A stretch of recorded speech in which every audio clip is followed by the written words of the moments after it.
Hi everyone. రీసెంట్గా మనకి RRB ALP నుంచి ఎగ్జామినేషన్ సెంటర్స్ అనేవి రిలీజ్ అయినాయి. సో ఎవరైతే ఆర్ఆర్బి రైల్వే వెబ్సైట్లో ఆర్ఆర్బి ఏఎల్పికి అప్లికేషన్ ఫిల్ చేశారో వాళ్ళు అదే ఎవరైతే పేమెంట్ చేశారో వాళ్ళకి పర్సనల్ ఫోన్ నెంబర్స్కి ఈమెయిల్స్కి మనకి ఎగ్జామినేషన్ సెంటర్స్ అనేవి ఫార్వర్డ్ చేశారు.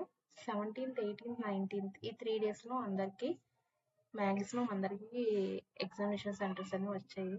సో ఈ లాగిన్ లింక్ అనేది క్లిక్ చేస్తే మనకి మన ఎగ్జామినేషన్ సెంటర్ కోసం తెస్తుంది. సో యూజర్ ఐడి పాస్వర్డ్ ఈ రెండు కాపీ పేస్ట్ చేసి మన ఈ లాగిన్ లింక్ లో కాపీ పేస్ట్ చేసి క్యాప్చా ఎంటర్ చేస్తే లాగిన్ అయినాక మనకి ఎగ్జామినేషన్ సెంటర్స్ అనేవి అవైలబుల్లో ఉన్నాయి. సో ఎవరైతే తెలంగాణ స్టేట్లో హైదరాబాద్లో అప్లై చేసిన వాళ్ళకి నియర్ బై టెస్ట్ సెంటర్స్ అనేవి చాలా మందికి రాలేదు. సో 150 kilometers అబౌవ్ అలాగా ఎగ్జామినేషన్ సెంటర్స్ అవి వచ్చి నాకైతే నేను హైదరాబాద్ పెడితే యాక్చువల్లీ వరంగల్ ఎగ్జామినేషన్ సెంటర్స్ అని వచ్చి 29th November షిఫ్ట్ 2కి వచ్చింది. సో నా ఎగ్జామినేషన్ వచ్చి 12:30కి. ఓకే, సో నాకు ఇలా ఇంత దూరంలో వచ్చిందని నేను క్వారీ రైస్ చేశాను హెల్ప్ డెస్క్లో. సో హెల్ప్ డెస్క్లో ఎలా అంటే నాకు నియర్ బై ఎగ్జామినేషన్ సెంటర్ కావాలి అని నేను అంటే వాళ్ళు ఇలా రిప్లై ఇచ్చారు.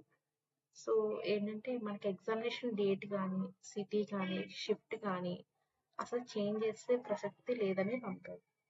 And date, city and shift అనేవి అసలు ఎనీ సర్కమ్స్టెన్స్లో కూడా మేము చేంజ్ చెయ్యం. సో దానికి మీరు అన్ని అరేంజ్మెంట్స్ చేసుకొని ఉండడం బెటర్. సో ఇవైతే మాత్రం సెంటర్స్ అయితే మాత్రం 80% చేంజ్ చేయరు. ఓకే, సో ఏంటంటే ఇందులో దూరం వచ్చిన ఎస్సీ ఎస్టీ కేటగిరీస్కి ట్రైన్స్లో మనం ఆ రోజు ఎగ్జామినేషన్కి ట్రావెల్ చేయడానికి ఫ్రీ ఉంటుంది. దానికి ఒక జెరాక్స్ అనేది మనకి నోటిఫికేషన్ అప్లికేషన్లో వచ్చిన దానికి చూసుకుని ఆ జెరాక్స్ అనేది తీసుకుని మనం వెళ్తే సో మనకి ట్రైన్లో అలౌ చేస్తారు ఎగ్జామినేషన్ అప్ అండ్ డౌన్కి. ఓకేనా, ఇది కర్మ వాళ్ళు అయితే మాత్రం అరేంజ్మెంట్స్ చేసుకోవడం బెటర్. ఏదన్నా ట్రైన్స్ బుకింగ్ చేసుకునే వాళ్ళు ఇప్పుడే రెడీ చేసుకోవడం better. And before 4 days ఎగ్జామినేషన్కి 4 days ముందు అడ్మిట్ కార్డ్ అనేది రిలీజ్ అవుతుంది. దాంతో పాటు అడ్మిట్ కార్డ్ ఒకటి, Aadhaar card original and 1 xerox Aadhaar and 2 passport size photos. And ఏంటంటే మనకి దూరంగా వచ్చింది కాబట్టి ఇంకొక 2 ఒరిజినల్స్ అనేవి మనం క్యారీ చేయడం బెటర్. ఓకే, ఏదన్నా ఇప్పుడు 1 అడిగితే 1 జెరాక్స్ అడిగితే మీరు 2 క్యారీ చేయడం అలా చేయండి. అడ్మిట్ కార్డు, ఆధార్ అనేది కంపల్సరీ. ఏంటంటే ఆధార్లో కూడా మీ పేరు, ఇందులో కొంతమందికి పేర్లు కూడా చేంజ్ అయ్యాయండి. ఇందులో ఇప్పుడు ఫుల్ నేమ్ ఉంటే అందులో మట్టపత్తి అని అలా ఏమన్నా ఉంటే చిన్న కరెక్షన్స్ అనేవి చేంజ్ అయ్యాయి. కొంతమంది డేట్ ఆఫ్ బర్త్ కూడా చేంజ్ అయ్యాయి. అవన్నీ చూసుకుని అది మీ ఆధార్ కార్డ్ నేమ్, ఇయర్ అన్ని కరెక్ట్గా మ్యాచ్ అవుతున్నాయో లేవో చూసుకుని తీసుకుని వెళ్ళండి. సో అక్కడ వెళ్ళినాక బ్యాక్ రాకుండా ఉండేలా చూసుకోండి గమ్ముని, అంటే అలౌ చేసేలా చూసుకోండి. అండ్ పాన్ కార్డ్ ఒకటి, లైసెన్స్ ఒకటి కూడా క్యారీ చేసుకొని ఉంటే మీ దగ్గర పట్టుకెళ్ళడం బెటర్.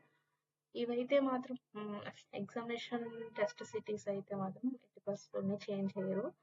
సో బిఫోర్ 1.5 hour ముందే అక్కడ మీరు వెళ్ళి ఉండడం చాలా బెటర్.